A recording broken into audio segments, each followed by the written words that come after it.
I think that they're coming to listen to what you're playing and not just to look at you and see what you are.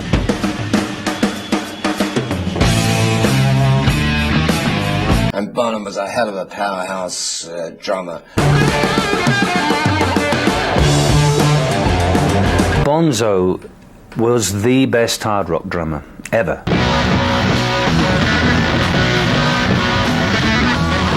He used everything. And he took it to the extreme.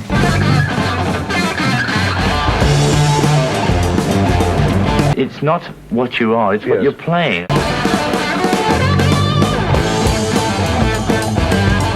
Who else would I need for a drummer but Bonzo, you know?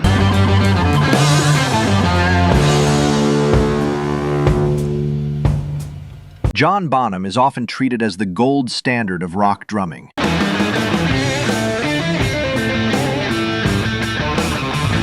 And not just because of volume or speed. His playing reshaped what a rock drummer could do, both technically and musically.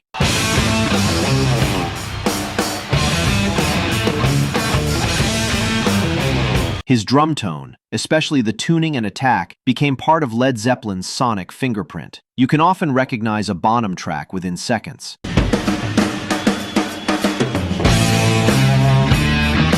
Bonham didn't just keep time, he defined the emotional weight of rock music. His playing made songs feel bigger, deeper, and more physical.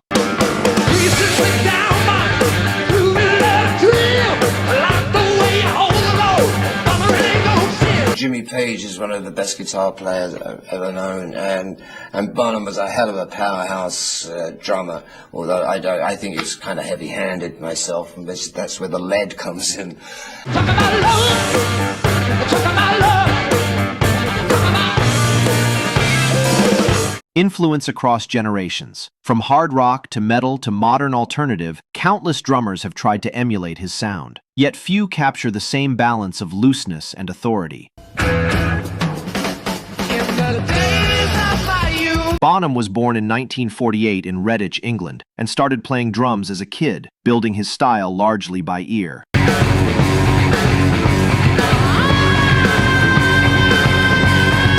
He absorbed influences like Gene Krupa and Buddy Rich, but filtered them through blues and early rock.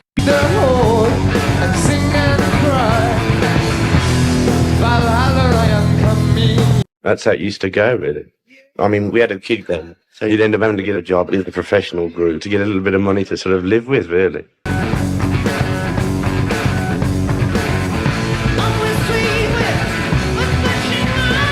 Before fame, he played in local bands, most notably Band of Joy, where he first worked with Robert Plant. But we got no acceptance at all, did we? We just had to split up and give up, you know. We just get no work at all, you know. People didn't want it.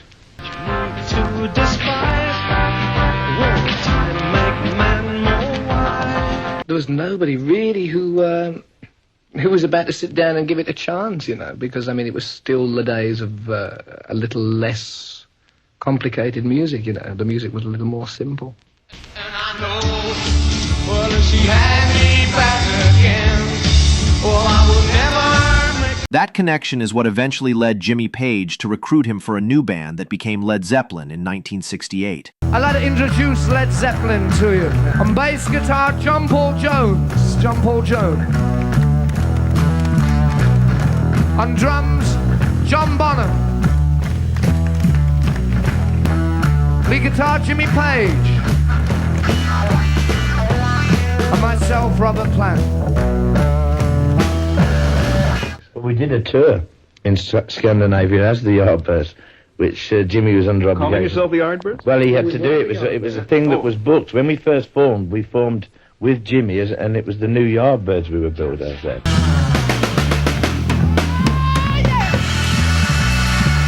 We come from the sort of background we were in, and when we first came to America, I mean, I used to see things here, I just couldn't believe it. So I used to just go, treat me the way that you want to do. The tour was paid for, underwritten by Jimmy Page, Peter Grant and John Paul Jones. The other two, Bonham and Plant, were on salaries.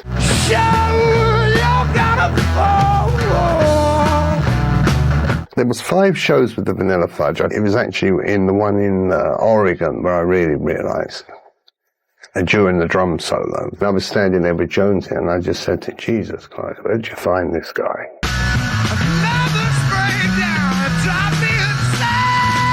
Robert brought a lot of the blues to Led Zeppelin. You know, he was a real blues man, great harp player, you know, great front man, looked the part, but he was a real blueser. Bonzo was just this unreal drummer. So they were a great package. First time we all met in this little room in Gerrard Street, just to see if we could even stand each other, you know. So we said, well, you know, we're all here, you know, what are we going to play? And Jimmy said, well, do you know a number called The Train? Train Kept a Rolling. No. We said, well, it's this easy. It's just you know, just sort of on an E, but just the G to the G. So he started off. So he said, all right, then, count it in. And so he went, the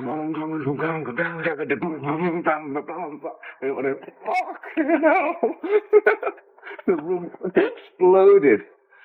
Oh, and then we just looked at each other and said, right, we're on, you know, this is it. This is going to work.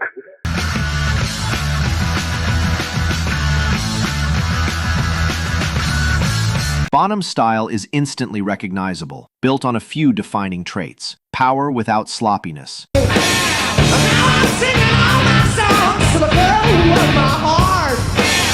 I think that they're coming to listen to what you're playing and not just to look at you and see what you are. I mean, I remember when let's go back a few years, when I first went to see the Beatles, because we've mentioned them a few times, it was to look at them, you know. It wasn't, you didn't really bother what you were listening to. Yeah. And today, it's not what you are, it's what you're playing.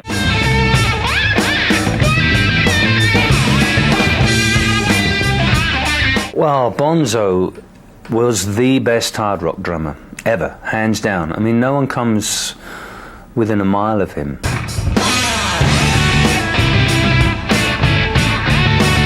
He's often described as heavy, but the key is that his power was controlled. Listen to When the Levee Breaks.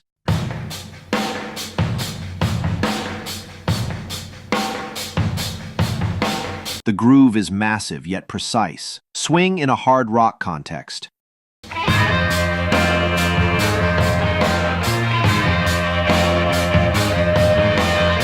When the Levee Breaks, recorded with a famously huge drum sound using ambient miking in a stairwell, it's one of the most sampled drum tracks in history.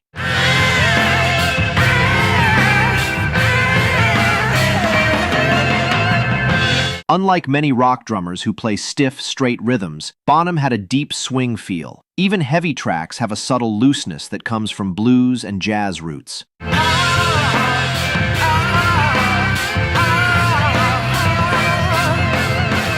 He kept great time. He was fearless. He'd do things that you think, you know, how is he going to do this? He was the best.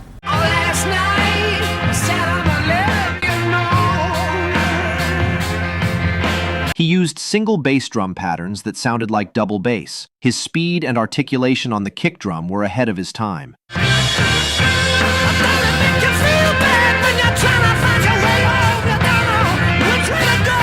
His signature move was fast triplet figures across hands and feet, especially heard in Good Times, Bad Times. Good times, bad times, you know I like my share. The first song I heard of theirs was Good Times, Bad Times, and I was immediately struck by this drumming. I'd never heard this drumming before.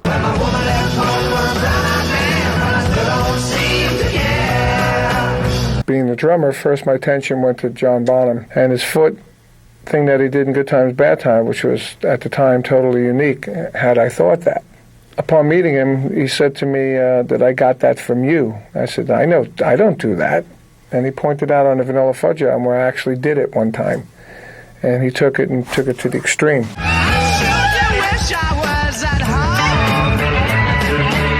Monumental performances. John Henry Bonham, Moby Dick. Bonham's extended solo piece, often 15 to 20 minutes live, became legendary. He He used hands directly on the drums, no sticks, at times, creating tonal variety and theatrical impact.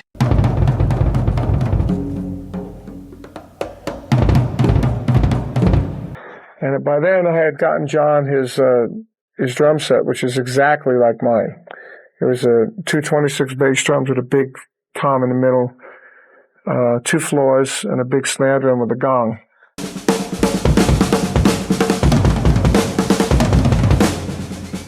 Bonham's stamina and consistency were unmatched. Even at high tempos and long sets, his timing and feel rarely wavered.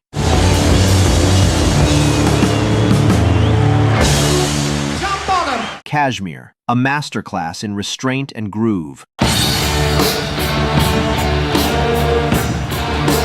With Jimmy Page's riffs, Bonham provided the weight and groove that made them feel monumental.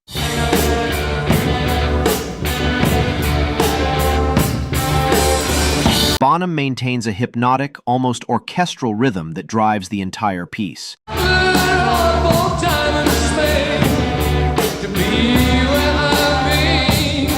lot of drummers have all these props, but don't use them.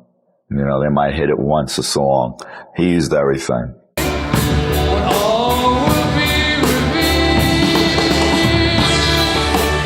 Bonham wasn't just the drummer, he was a core architect of the band's sound.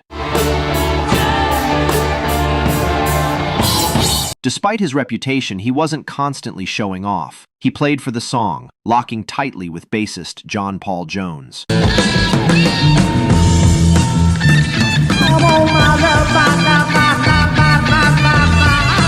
With John Paul Jones, he formed one of rock's tightest rhythm sections.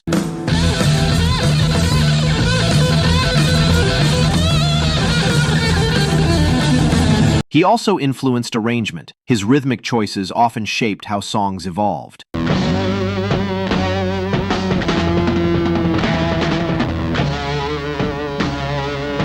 You can argue that Led Zeppelin's heaviness came as much from Bonham as from Page's guitar.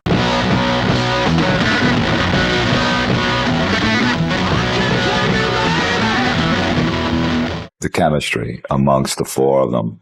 Their look, their sound, their knowledge of music, Bonham's steady anchor on the drums, Page's riffs. They knew how at the time, how to jam and not lose the jam. They knew when to come back at the proper time, very tightly.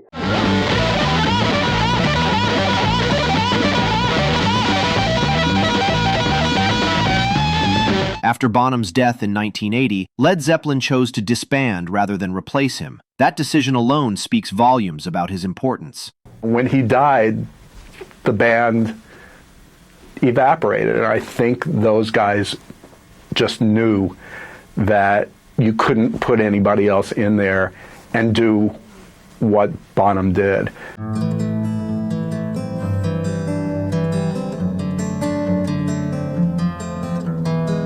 The mixed feelings would come when he had to go to work, and he didn't particularly want to go to work.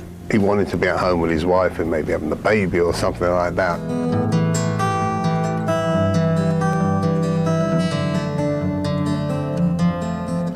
I just knew something terrible. The fallout from this was going to be disastrous, because they were such a tight-knit band, and if one went, that was it. With Bonzo, it was like going out with a sailor who had 12 hours to live, because he packed it all in. He was a lovely guy. Baby, baby, I'm gonna leave you. I think everybody probably wanted Led Zeppelin to continue, and there were plenty of contenders for the job of being the drummer with Led Zeppelin.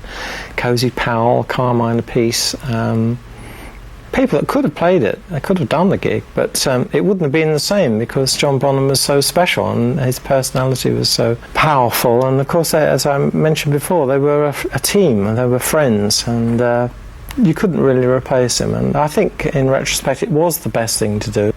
You know I'm gonna leave you. Good morning. Could I just interrupt you all? Do you think that Led Zeppelin can go on now? Well, they could, but they just wouldn't be the same again. I don't think they will. No. Just no one can replace Bonham. He was just an individual.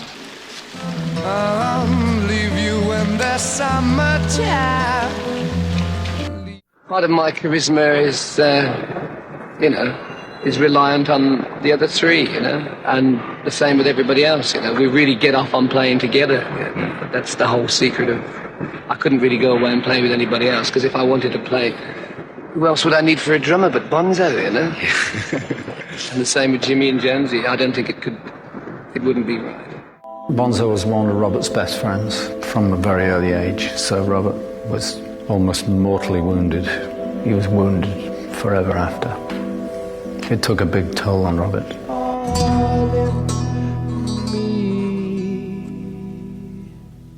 And I think it took a big toll on the other two as well.